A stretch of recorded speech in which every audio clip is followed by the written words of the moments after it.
One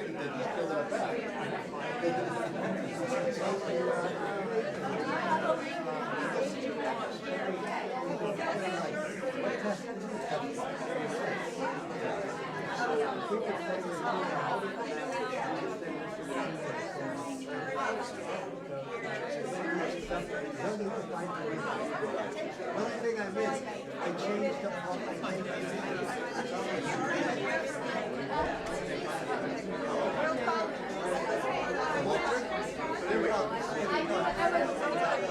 I'm just going to start. Welcome and thank you for being here. I want to thank Sugarbush. Sugarbush has been a sponsor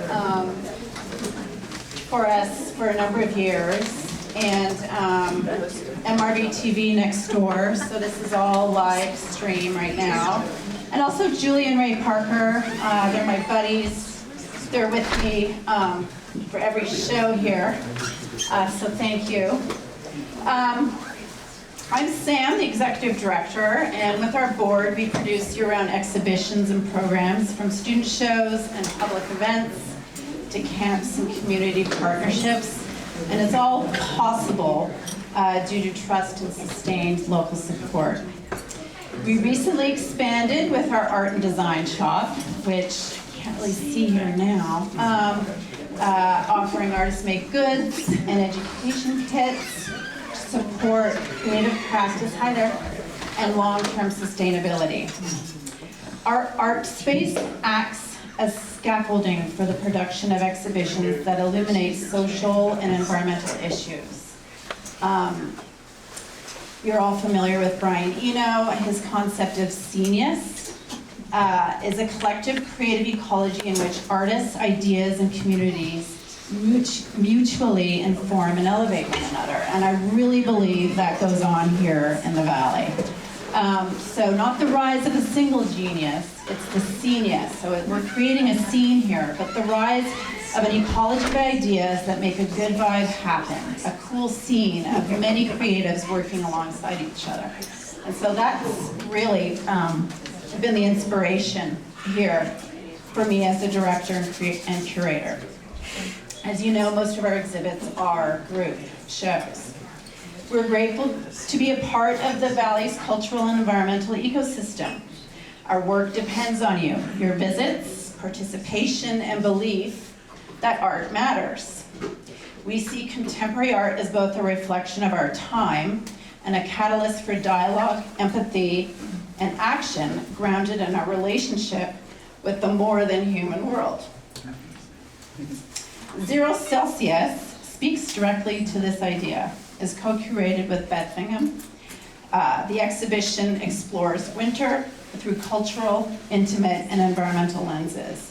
We're honored to present work from 3 particular artists that we had to, it took a long time to get them on board with us from the snow show, Winter Now, at the Sun Valley Museum of Art. So, and with them, alongside the other invited and devoted artists responding to climate change and the shifting experience of winter. So briefly, I want to highlight these 3 artists. Sofia Jaramillo, she's the artist right here, the photographer. She reimagines ski culture to reflect inclusion and shared outdoor identity.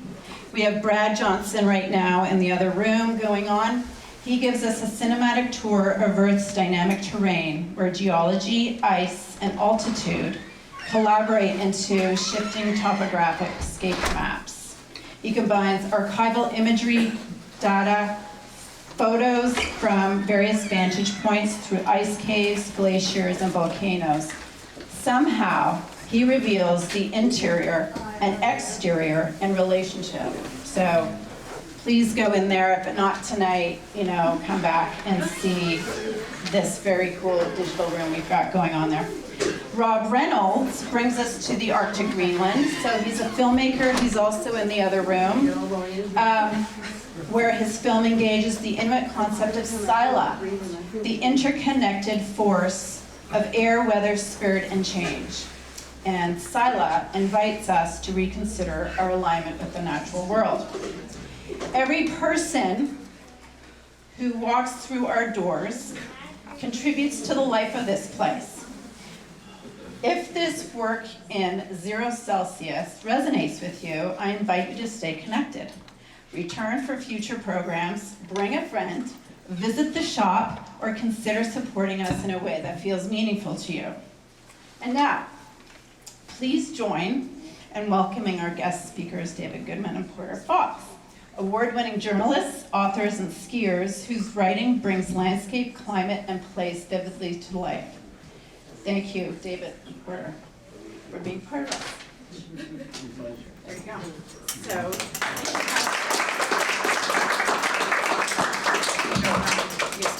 well, it's great to see a lot of friendly faces and new faces here in the Mad River Valley. I've traveled here all the way from Waterbury, which today was a beautiful and snowy and stormy drive, but I know that Porter has appreciated the snowstorm on the highways coming up from near Kingston, New York, and had a slower go of it. So I'm glad that he made it. But I want to just kind of set the context for our conversation tonight. And that is some things we've learned just in the last month. Last month, a study came out about winter on Mount Mansfield that was conducted by scientists from UVM and University of British Columbia. Since 1965, winter, the snow cover on Mansfield, the amount of time that there has been snow cover on Mansfield has shrunk by 3 weeks. We know winter is getting shorter, but this is actually, that's dramatic. That's, if we think about when there's reliable skiing, if it's somewhere around Christmas to somewhere to the end of March, we lost about a quarter of it there. Then also within the last month, a study came out from NOAA declaring, and I saw this headline and it made me do a double take. New England is the fastest warming region on Earth. Wow. For a variety of reasons, this little pocket of the world is seeing the acceleration of climate change in incredibly fast and dramatic fashion. We've seen other studies that by the year 2040, there will be no ski areas in southern New England.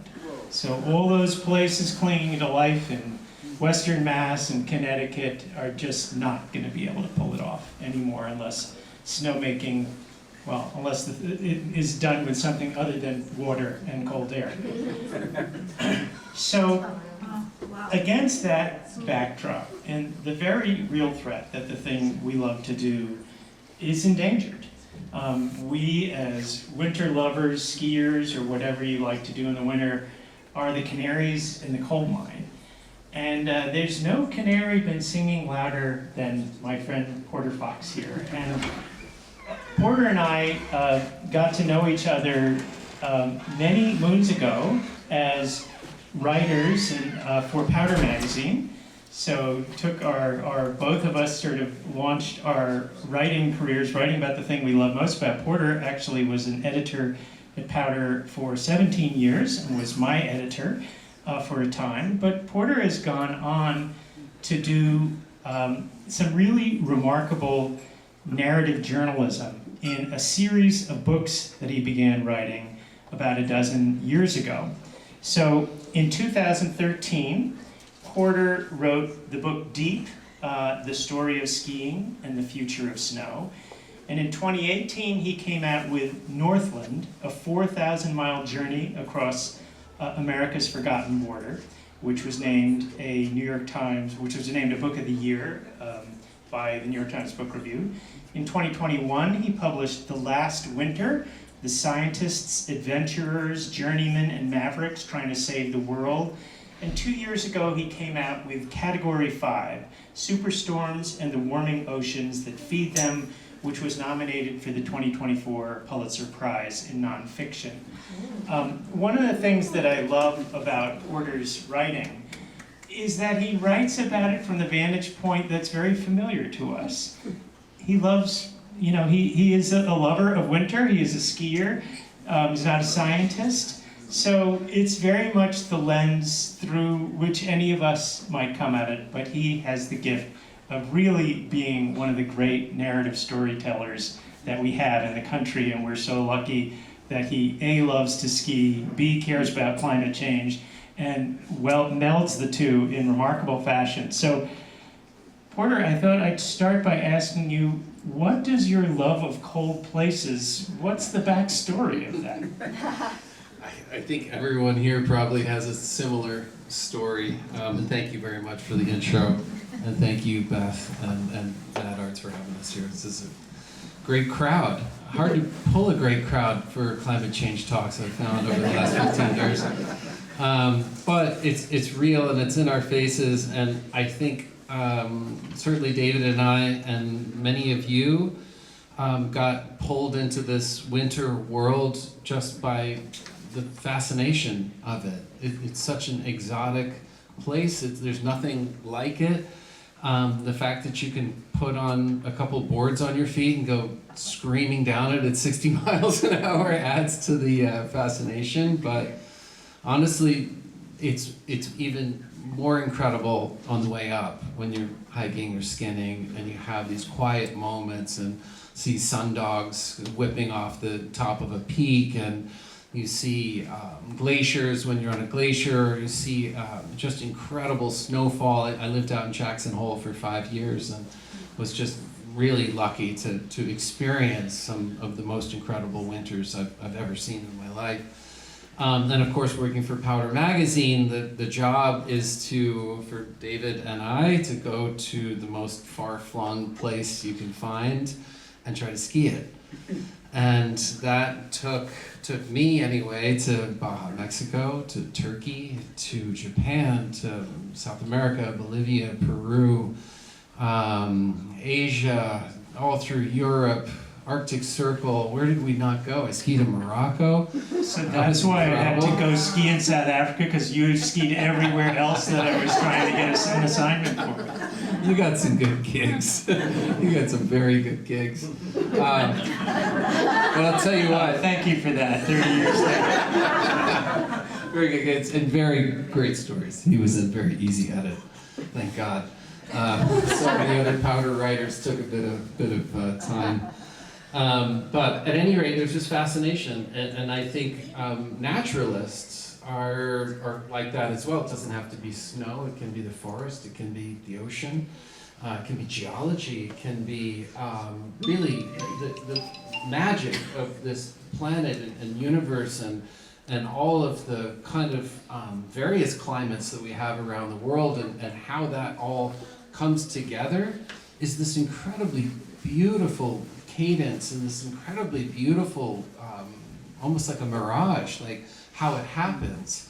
And so, you know, I always come back to, that's kind of what pulled me in there and pulled a lot of people in, is the fascination of it and the exotic kind of nature of snowscapes and whatnot.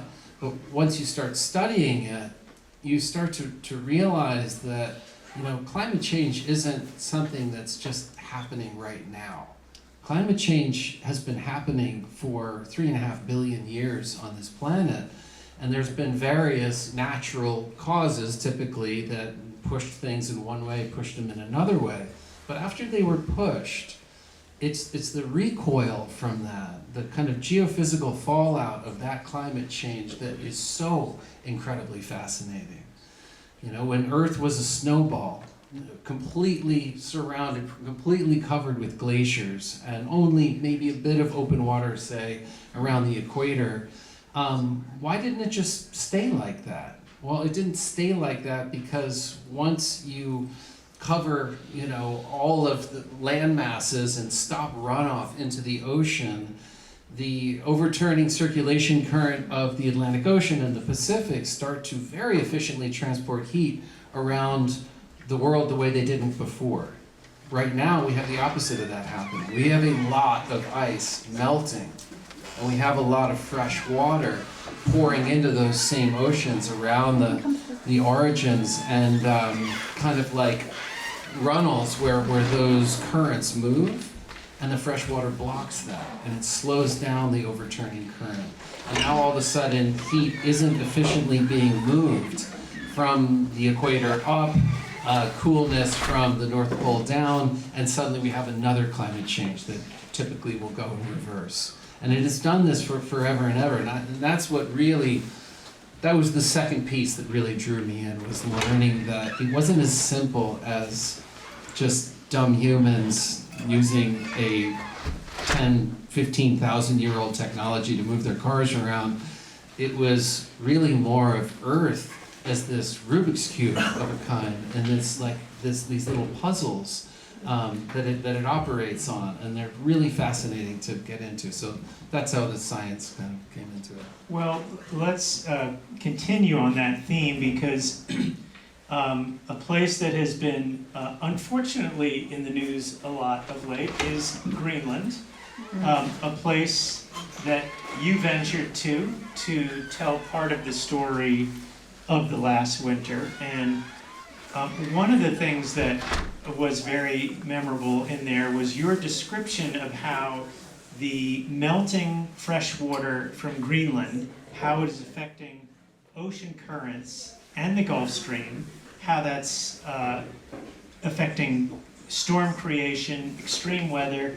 But you note in there that the last time this happened was after the last ice age.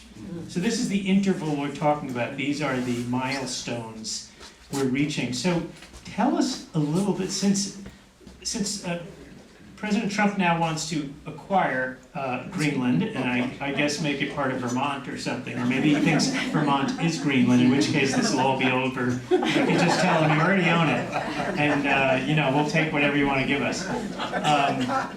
That's the best plan I've heard yet. Just trick him. Send him a few, photos from the Mad River Valley and tell him, look, it's ours, and we just move on to the next catastrophe. So tell us about Greenland and why it matters, and not just here, but even in like Africa.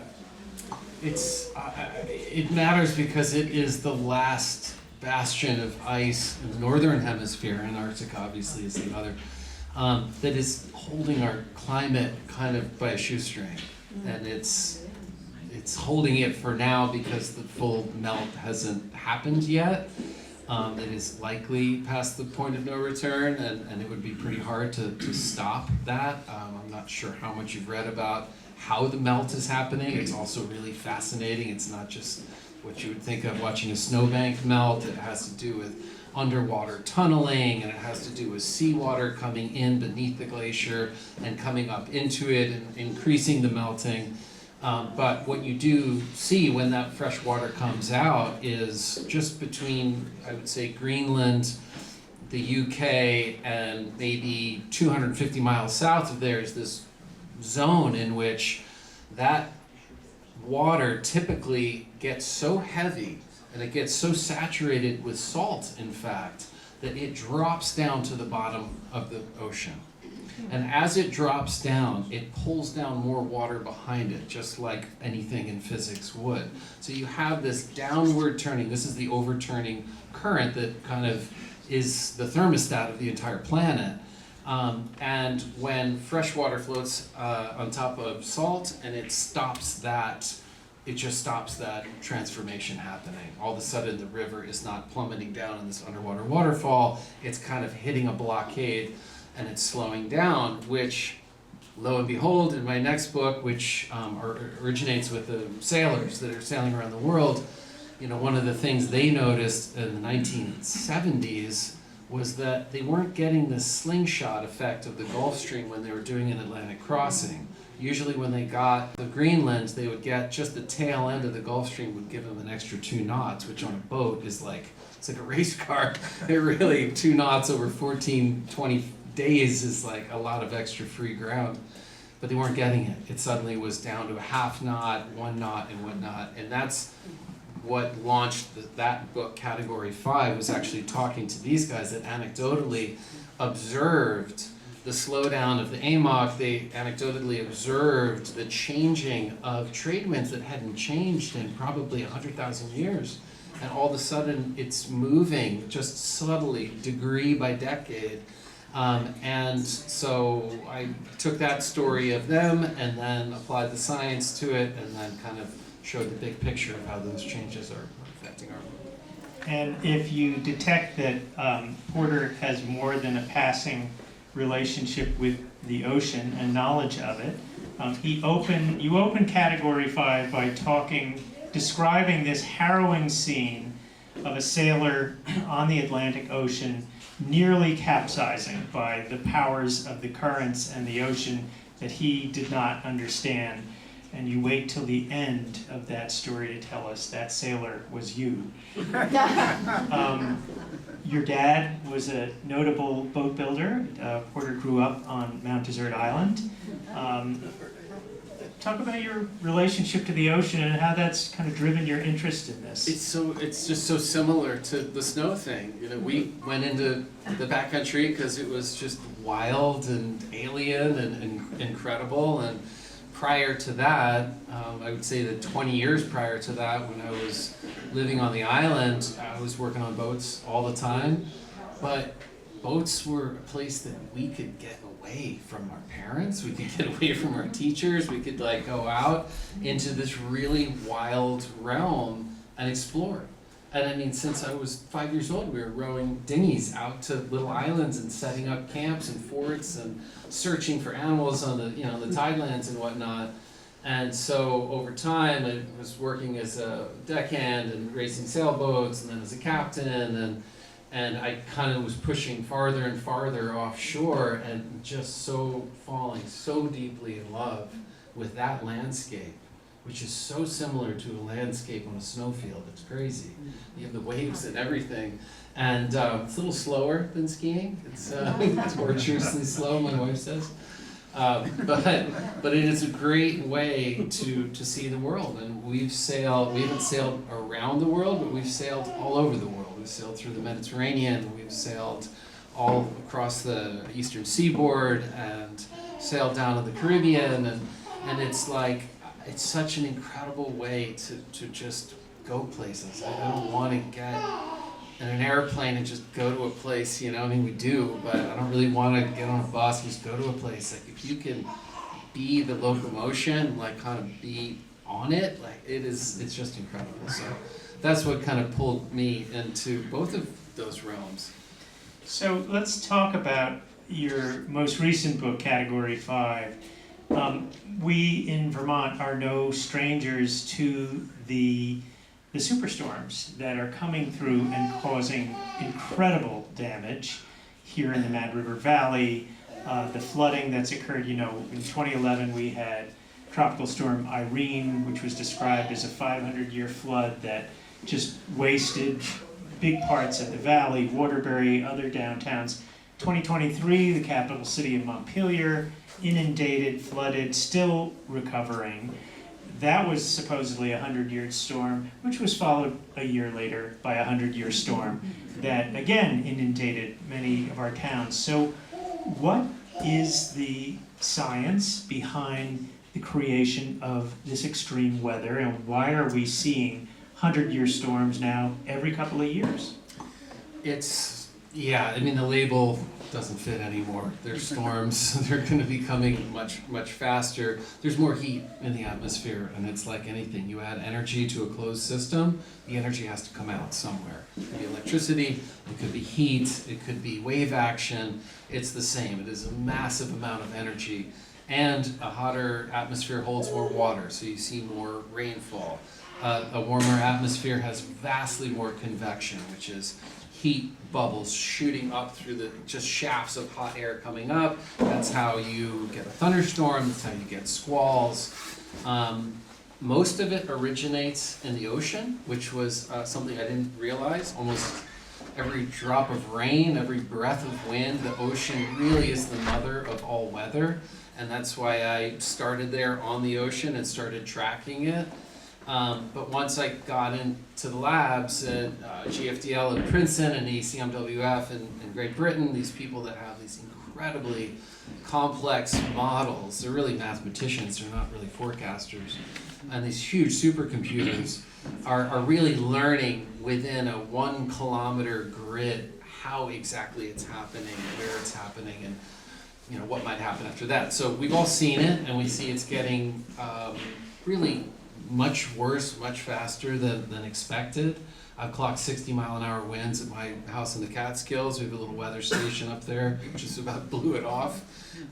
It is terrifying how powerful this severe weather has gotten. But GFTL, this incredible scientist, enlightened me to my favorite fact from the entire book. I'm always looking for some upside, like some good news within the climate world. And he and his wife had essentially created a formula that showed that every degree of temperature that happens, every degree of rise, will be met with a certain amount of increased velocity of winds, rainstorms, hurricanes, tornadoes, everything, what have you. And it affects the severe weather on planet Earth within about a year of that bump in temperature change. So they reversed it and said, well, what happens if we dropped, if we lost a degree, if we actually went backwards and sequestered enough CO2 and whatever we got to do, if that happens, within a year you would see that same amount kind of taken out of storms. The severity would drop by, I'm not sure what the percentage is, but say 2%, something like that. And every degree, therefore, that drops down, you're seeing storm activity go back. If we drop CO2 to 350 ppm like it was in 1985, we're going to see storms like we had in 1985. It literally changes that quickly. Within a year, you see it actually happen in the real world, which was finally a reason to talk to folks like you and say, this is attainable. Like there's so much about climate change that has momentum that will go for thousands of years, but there's also certain parts of it that can be manipulated, changed, kind of toned down in the very near future. And that was something to me that made it worth just trying to get people to vote, trying to get people to get off fossil fuels, trying to every little fraction that we can do. You will see in your backyards with those wind gusts, with those crazy squalls that come through. And it kind of gave me some hope that if we could see that, it might get people to kind of engage more. One of the kind of anecdotes that you tell in Category 5, I'm not sure, Category 5 or the last winter, was you had you had been dog sledding in Greenland, and you came, right after you came back, COVID hits. And you notice that the same people who were denying climate change were out there denying COVID and then becoming, fighting the vaccines. What's the connection? I only knew. It's our brains. It's how our cognition evolved. We evolved to jump out of the way of a charging tiger. We didn't evolve in a way that we could jump out of the way of a hurricane or even understand really what's happening there. We are literally hardwired for close encounter danger. And I'm sure we are evolving little by little, but as of now, we are still, if you drive by a deer, you'll notice it's almost, I can't remember what it is, but it's somewhere right at around 100 feet when you're driving by a deer in a car where it will bolt. And it's almost exactly the same for every single deer because they are hardwired for that. And we were hardwired in the savannah to not get eaten by tigers and other close threats like that. This existential threat, it's very hard for the human brain to just wrap their heads around it. It's actually really hard to understand it, to believe it, to think about it on a daily basis. Like, well, I'll think about it tonight. I'd say tomorrow by lunch, we're just back to our lives and we're kind of doing our thing.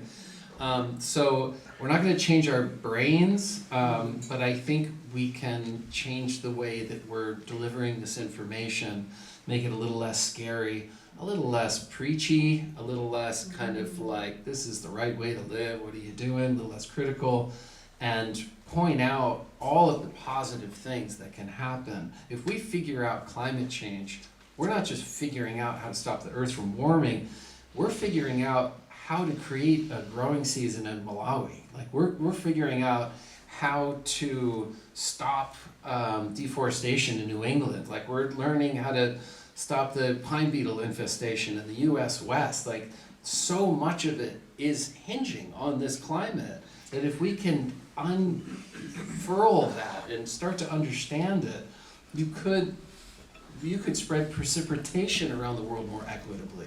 You could not geoengineering I'm talking about, but certainly understand that system better, and really kind of make this incredible planet even easier for us to live on.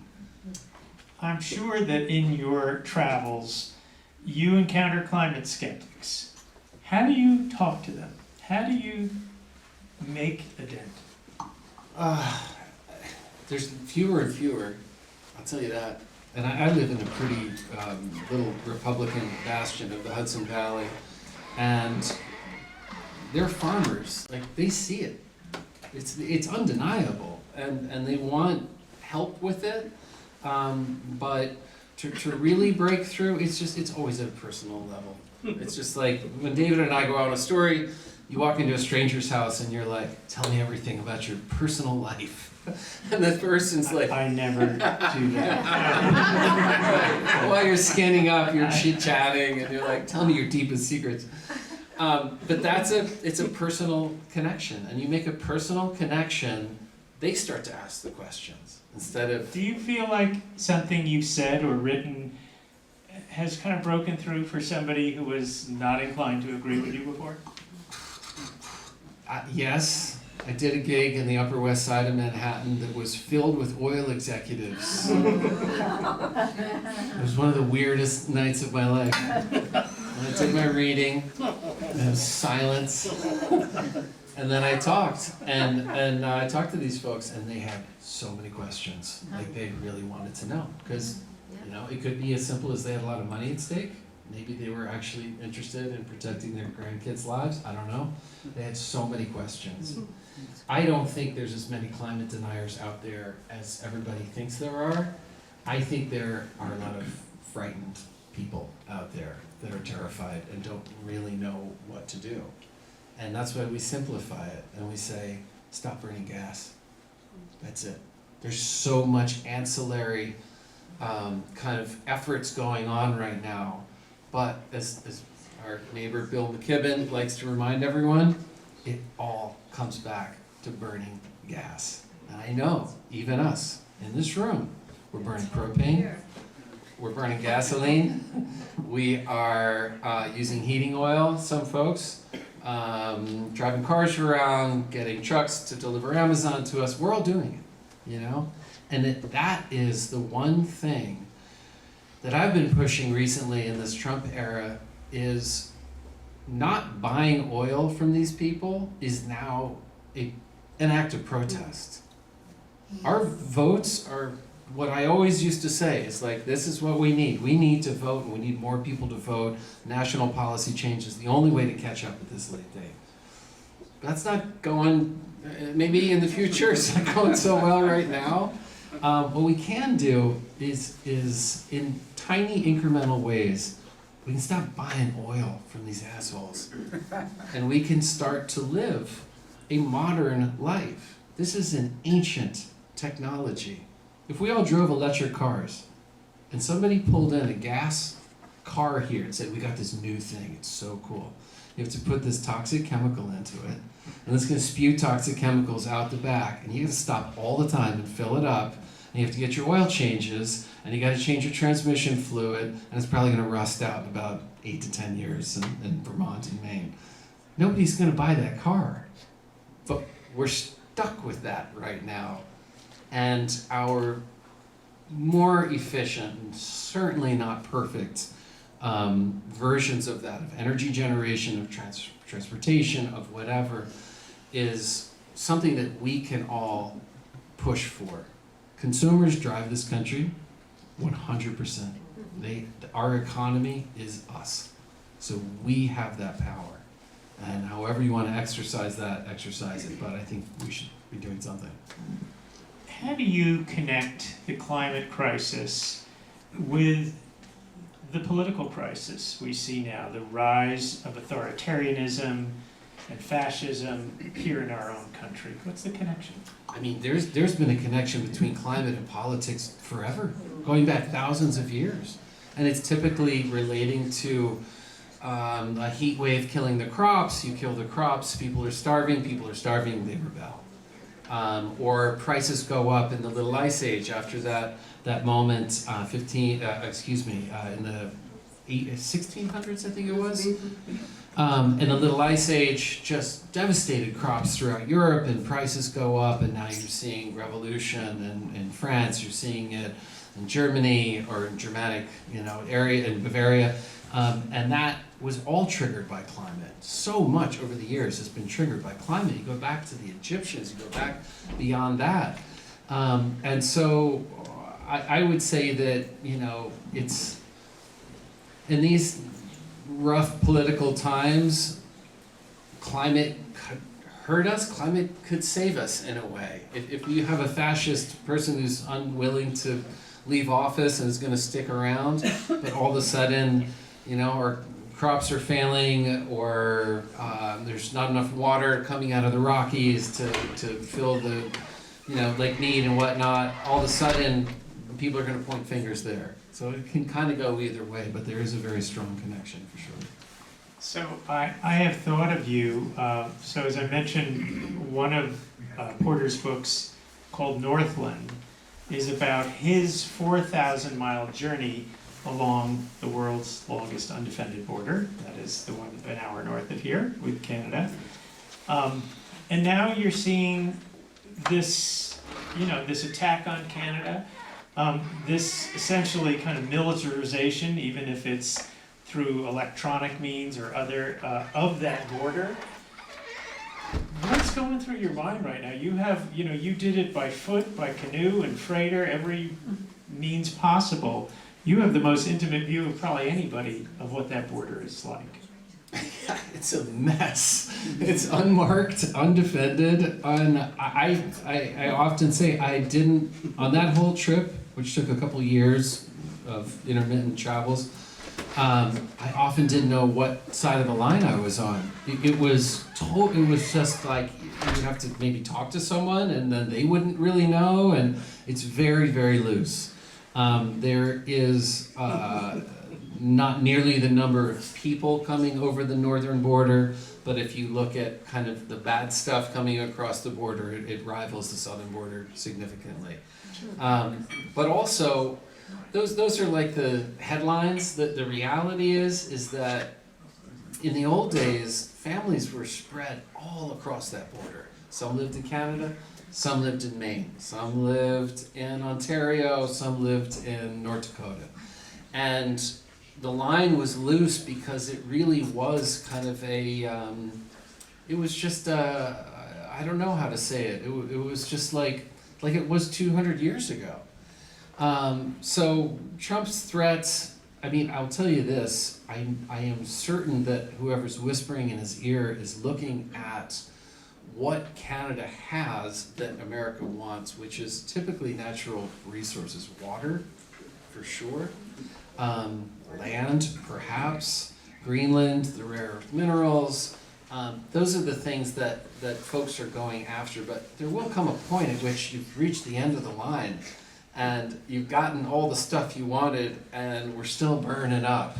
So it's a bit of a fool's errand, and I think it's a little bit of bravado by him, just sort of trying to play fascist. So you and I have been talking about, I mean, these conversations are happening as journalism itself is in free fall. Trump has branded journalists the enemies of the state. The world, the industry that we began in with great hopes many years ago it's kind of vaporizing. We have major institutions. Last week, the Pittsburgh Post-Gazette after over 100 years of publishing, is going out of business. And this is happening every week in America. 2 newspapers cease publication. And so we have this expanding news deserts throughout the country. And these are places where there is no source of independent news, leaving people, at the mercy of propagandists, of, bad actors, Russian trolls, and the things that pass as news here, but are actually just propaganda. What do you think the future of the world of journalism is? Something we've both been doing for a long time, but not so sure. And you teach people who go into journalism as well at Columbia. Yeah, I mean, there are more outlets now than there ever were before. Tiny little websites.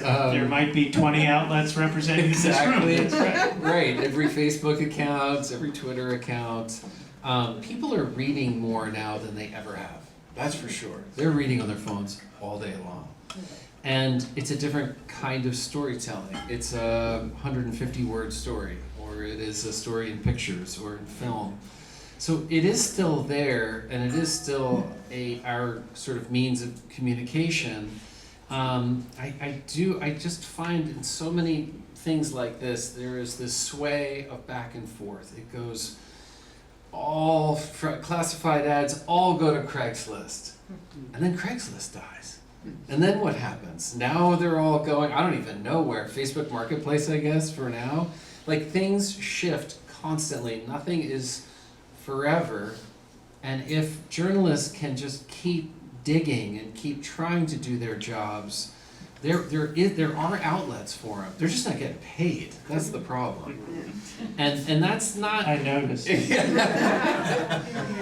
And honestly, that's where philanthropy comes in. Like, that's where I am lucky enough to be a McDowell Fellow, and I go to McDowell and work my ass off. It's so miserable. But the place is magical, but you do so much work in such a short period of time. But they've harnessed this philanthropic money to support not just journalists, dance, theater, poetry, everything. And it's all there, and it's all happening by the generosity of tax-deductible dollars. And I feel like that is taking hold more and more. Not just philanthropy, but other outlets are popping up, and those outlets actually can have a much wider reach than what we ever had at Powder, or any outlet other than, say, the New York Times or big publications like that. So I think there's hope there, but they need some help. Well, I'll put in a plug. Where I see the hope in that world is in, we have in Vermont, VT Digger is actually one of the national models, pioneers in nonprofit digital news. I host a podcast for them that I've interviewed Porter on a bunch of times called The Vermont Conversation. Local news needs support, and local news is the bulwark against propaganda and misinformation. Because, it's optional for you to read about the horrors of the world, but you know that you're going to read the Valley Reporter every week. You're going to, hopefully you check Vermont Public or VT Digger or 7 Days to know what's going on in the state. But these places are also hanging on by the fingernails, and it's something very concrete and very local that you can do and must do and support your local media, because I do believe, I was doing a public conversation with the new editor of VT Digger, and she was talking about rebuilding trust in news begins at the local level. The incredible manipulation and misinformation that we get from national actors is countered by the local news. You know who was at the school board meeting that happened. You know that if you went to the select board meeting, who was there and who wasn't. And it's very hard to misrepresent what happens locally. And so I appreciated her take. She's a Pulitzer Prize winning reporter from the New York Times and is now working here in Vermont and drawing a lot of her colleagues to VT Digger. It's an interesting and important thing that we're not helpless. We can rebuild and push back and fight back. In these, as you say, there are many new opportunities to tell stories and report news, and we have to support them. Yeah. The old model, ads and such. All right, so And don't forget, I'm sure you saw this in the Times, Camden, Maine, someplace in New York, I can't remember where very heavy hitter editors from Washington Post and another major newspaper moved, relocated, rebuilt the local paper, and turning it into award-winning journalism, all at the local level, rebuilding their headquarters. I don't know where their money's coming from, but it doesn't matter, they're doing it. And it's inspiring, and I feel like it will likely be profitable. It'll be a real flagship that small communities can try to emulate. well, interestingly, this Geeta Anand, the new editor at VT Digger, was telling me that a lot of her colleagues, she was a foreign correspondent for the Wall Street Journal and the New York Times, a lot of her colleagues are clamoring to join her in Vermont. So it's not hard, but don't take it for granted. I mean, this is really a place where if you don't support your local news, no one will, and you can support it. You can shore it up. You can make sure that misinformation and propaganda stops here. Finally, Porter, you've seen a lot of the kind of unraveling of things and chronicled them around the world. What gives you hope in this moment? Well, this. People being interested, engaged. And this is going to sound corny, but just I believe in the human spirit. I mean, we've come a long way. And we are so incredibly innovative and smart. I talk to these scientists. I walk out of an hour-long interview with a scientist who's working in a supercomputer in Great Britain, and it's like he hasn't spoken a word of English in that hour. It's so dense and complex, and what he has done is created a complete digital replica of planet Earth, where you can poke it in one spot with, say, a little extra heat here, and see exactly how the ramifications spread around the world for the next 150 years. Wow. We can do that. We have done the most incredible things. And I know as a fact that we can handle this climate change situation we're in, a lot of difficult times that we're in right now. I know we can handle that, and I think we will. It is a little more about figuring our identity out, figuring out our politics, and really dropping the us versus them mentality, because we're all being affected in the same way. Well, let's turn to some questions from the audience. You are, of course, amongst the smartest people in the world in the Mad River Valley, as I believe they would be the first to tell you.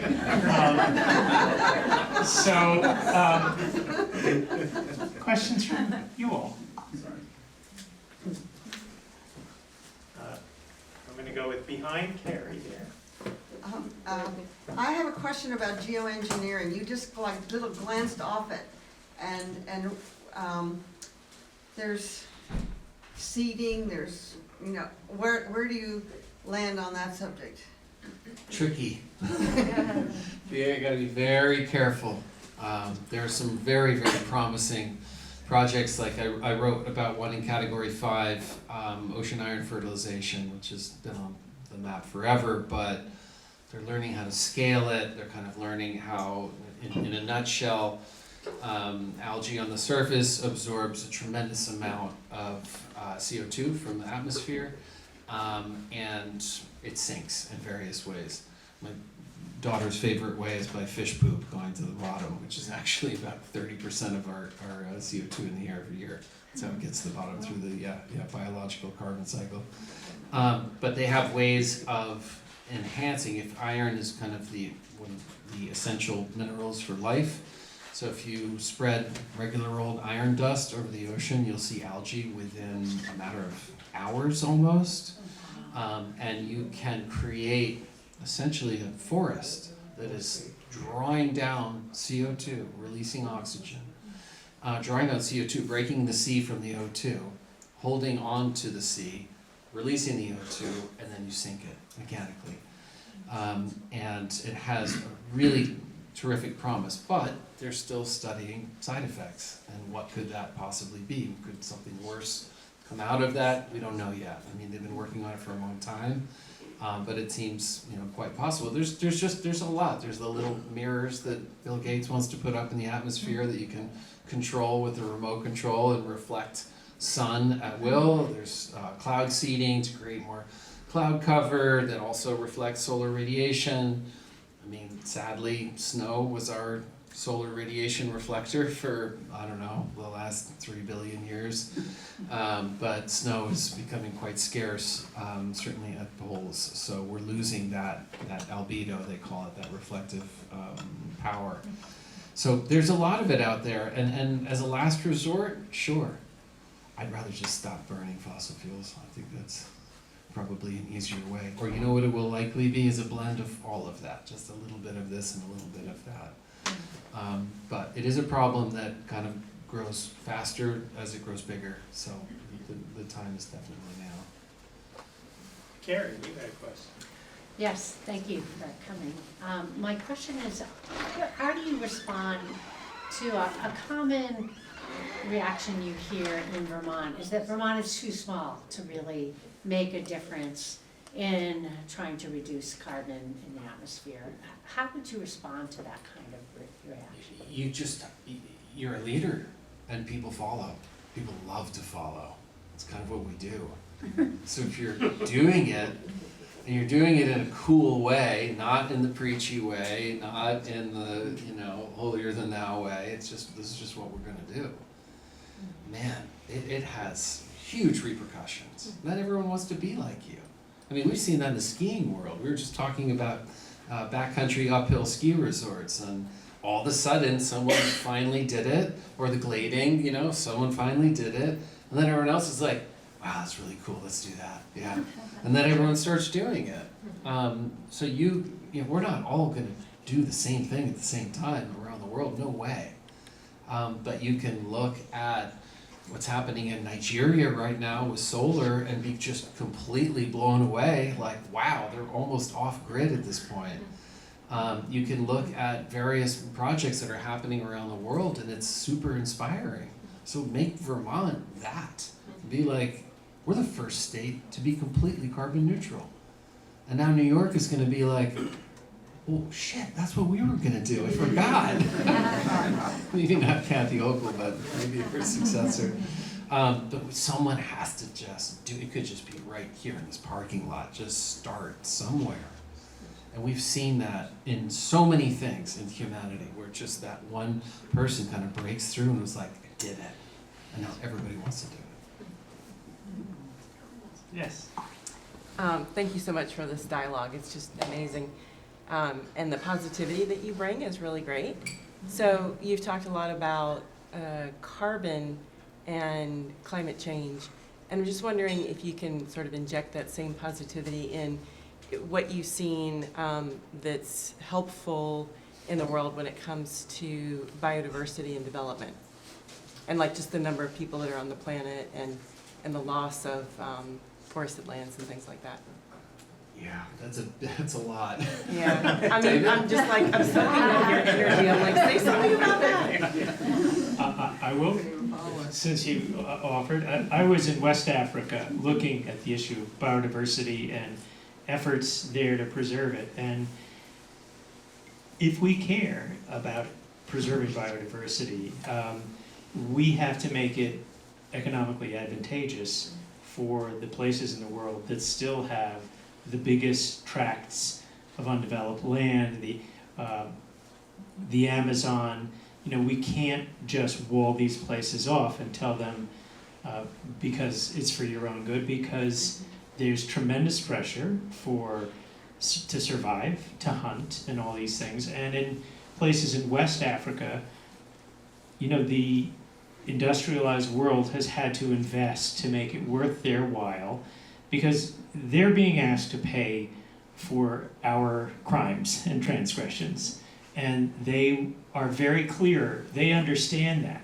Why can't we hunt in this nature preserve? Why does it need to be? But if there's a reward for that, you know, the industrialized world is providing, it can work. We can have, you know, we can preserve the lungs of the world in the Amazon. We can do these things, but we can't just do them by, you know, roping them off. And there have been successful models of this. So that would be one thing I would say. What do you say? Well, it's just, we're the consumers. The consumers run the world. So if you demand it somehow, some way, then it can happen. But David's right. It has to be any type of conservation, any type of, you know, kind of repairing or protecting biodiversity. Like there does have to be like a price tag there somewhere, because that's just our currency. That's how people think, and that's how the big players really think. But it's doable. You know, it's all very doable. There's some pretty amazing things happening in the Amazon right now. The new book I'm working on is about forests, which I realize is just yet another one of these alien landscapes that we disappear into. There is some really incredible stuff happening there. So there are smart minds working on that question. Yes. I was just gonna ask you, what role do forests play in climate change? I'm learning everything. I mean, I'm not learning everything. You know, they're also drawing down 35% of the CO2 that we emit every year. But it's so far beyond that. Before our first forest on this planet, there was so little oxygen on the planet. There was no fires. There'd never been a fire on Earth until forests showed up and started emitting this absolutely unbelievable amount of oxygen into the air and created the atmosphere that we have now. The Earth wasn't ready for that at the time. Oxygen was poisonous to most single cell creatures that were on the planet then. It was a mass extinction, and then things kind of rebounded and regrew with the ability to thrive off of oxygen. So they're everything. And they're one of those tipping points that once, if that were to go, you kind of get to a point where trees are not drawing down enough CO2 to keep trees cool enough to survive. Mm-hmm. So it's this self-propagating thing where all of a sudden it's gotten so hot that species are dying. We see that already here in New England.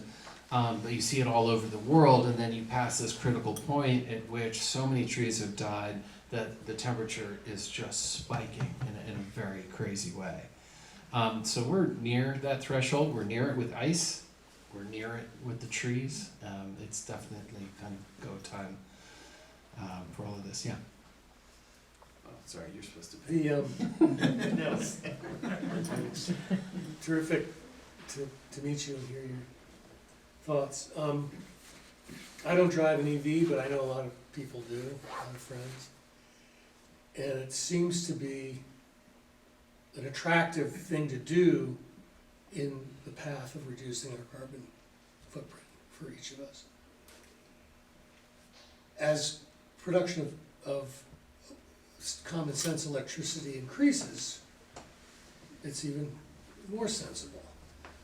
I sometimes think that riding around in EVs and electric buses, school buses, municipal buses, now semi-trucks, is sort of like methadone. It's taking care of the symptom, but it's not dealing with the problem. Yeah. You know, at some point, we have a problem with transportation, and when you live in a rural place, you kind of, you know, everybody in this room drove here in a car, Yeah. whether it was an EV or not. Has that come through in the work Yes. you're doing, and what are you seeing? I mean, I'd love to have an EV pickup truck, but I can't afford the ones they're making now. I'm a builder, so I need a truck. Yeah. But what thoughts have you on that? I mean, you know, you look at the undersea mining, the cobalt industry, it's toxic, it's horrible. Look at nuclear power. It's making a comeback because it doesn't have CO2 emissions. And it's scary. But we kind of got ourselves into this pickle. We've known about climate change since the 1860s. And I think there have to be some stopgap measures to get us to that place where we have hydrogen cell energy in our cars and the only waste, the only pollution is water vapor that comes out of it. Like, we're just not there yet, but it doesn't mean we should drive our gasoline cars until we get there. The cost of EVs is outrageous. It's like a rich person's toy. We have EVs because we're so into this, and I just have for my kids. I just feel like I cannot. I've ripped all the fossil fuel anything out of my whole property. I just had to do it. But it's, you go to China, you can get an EV for $3,000 and drive it for 20 years.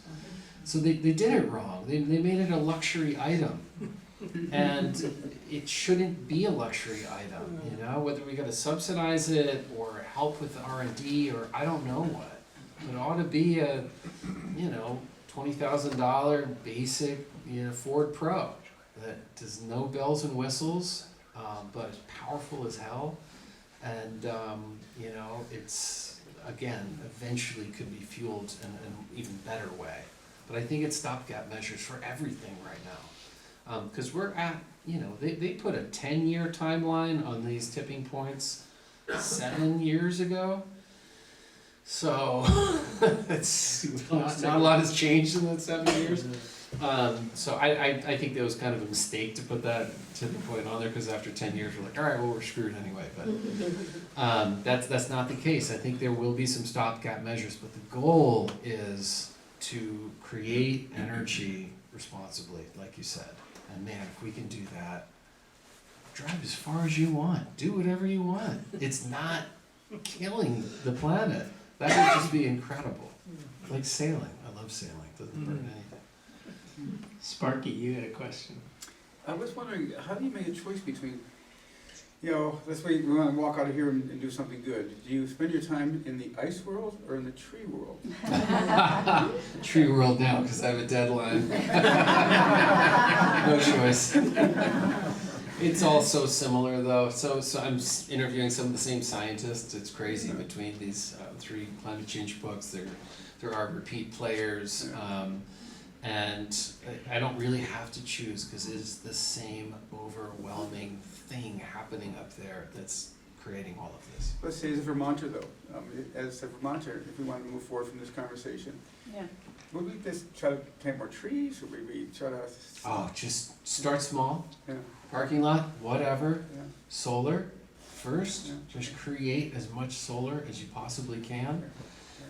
In New York, for many years, the incentives were just nuts. 0% loan, 30% federal rebate. I mean, we did it at our house. And we're not rich, we're like a writer and a photographer. We're scrapping for everything. But we pay so much less on our energy bill now, our electricity bill. We've split units and took all the furnace out and all that crap too. But overall, we're actually paying less per month than we did when we were on the fossil fuels. So it is possible. And so incentives like that, and you can do that locally. You can do solar incentives, and I love the charging station up the way here with the solar on top. Like, there's just so many incredible, innovative things that are happening right now. And man, I wouldn't even start with Vermont. I would just start with like literally the parking lot right here. Like, start very small. And these things tend to catch fire, and the media catches on to it, and suddenly it's a thing. And I'm telling you, everyone around you will be so jealous, they'll just do it. Just so you don't have one up on them. Yes. I want to raise the scale of the question in terms of the whole planetary system around the sun. We're learning so much about the rest of the planets, the moons, Enceladus, Europa, and so on, out to the Kuiper Belt.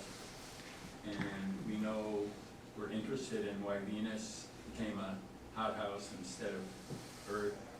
There are questions about why Mars lost all its water. And it seems to me that the research that is going on now with these amazing telescopes that we have can tell us a lot about Earth. And I guess the question is there a connection between climatology and planetary science and what we can learn from our neighbors? 100%. Because we're all in the Goldilocks zone here. We're all kind of facing the same challenges and whatnot. And believe it or not, most of the scientists I interviewed for the last winter that were working on glaciers were working on the Mars rover project that launched 4 years ago, I think it was, and are working on the next one. They are creating the ice drilling core machines for it. They are I mean, it's extremely cold on Mars, it's extremely cold on the glaciers. It makes sense that they test a lot of that stuff up in Juneau, Alaska, down in Antarctica. But they're really doing a lot of the same stuff there. So these laws of physics apply throughout the universe. And it's really interesting to see that. Even through the tree world, you see you're using some of the same formulas and terminology and whatnot.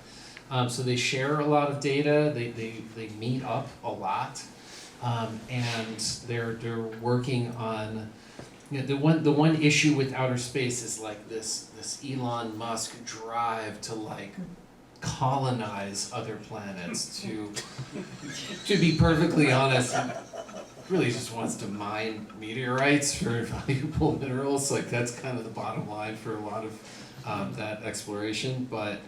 For them anyway, their profit, but that is taking away from so much funding that could be used at NOAA, that could be used at NSF, which is just a shadow of its former self. They're just spending billions of dollars on the space exploration thing. So before, this is an old line, before we find another planet to inhabit, we should probably figure out how to inhabit this one first. There's one more question. We can do that.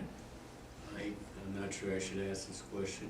With an intro like that, we are dying to Feel free to say, I don't want anything to do with it. What's the argument against climate change? Against that it's unreal. It doesn't exist, yeah. It's hard to say it doesn't exist because What do they say? But I would say like why it happened. You know, sort of the backstory.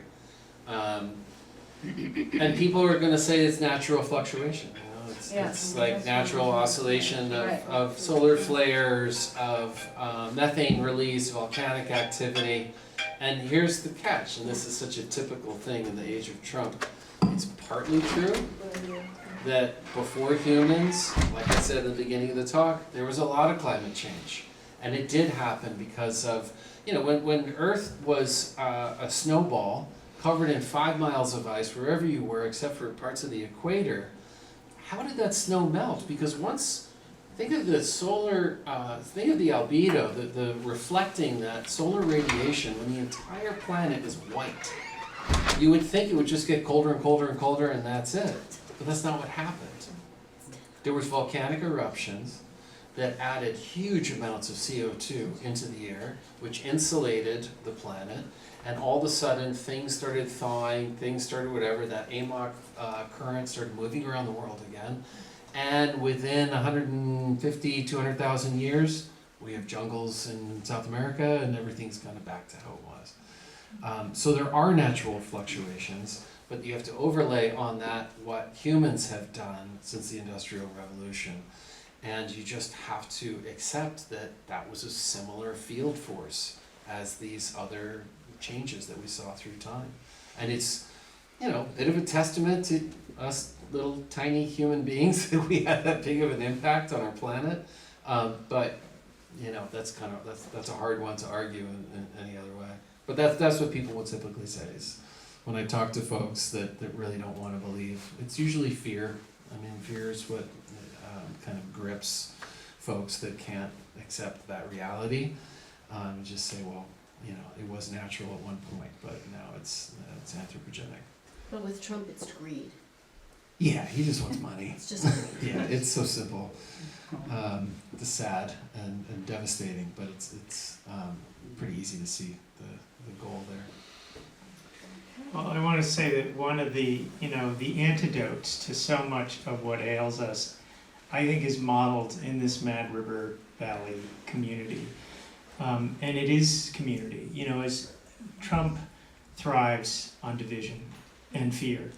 And when we see the people of Minneapolis standing up and protecting their neighbors and pushing back, I think this community has also demonstrated that at times of great fear and crisis, flood recovery. You've shown what it looks like to stay together. And I think that is our imperative right now, is to stay together, to forge these bonds of community that resist any effort to divide us. But I want to just thank Porter for braving a snowstorm.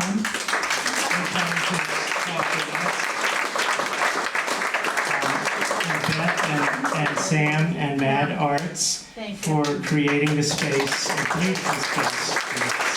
Thank you all for your Thank you so much. Thank you. Wow.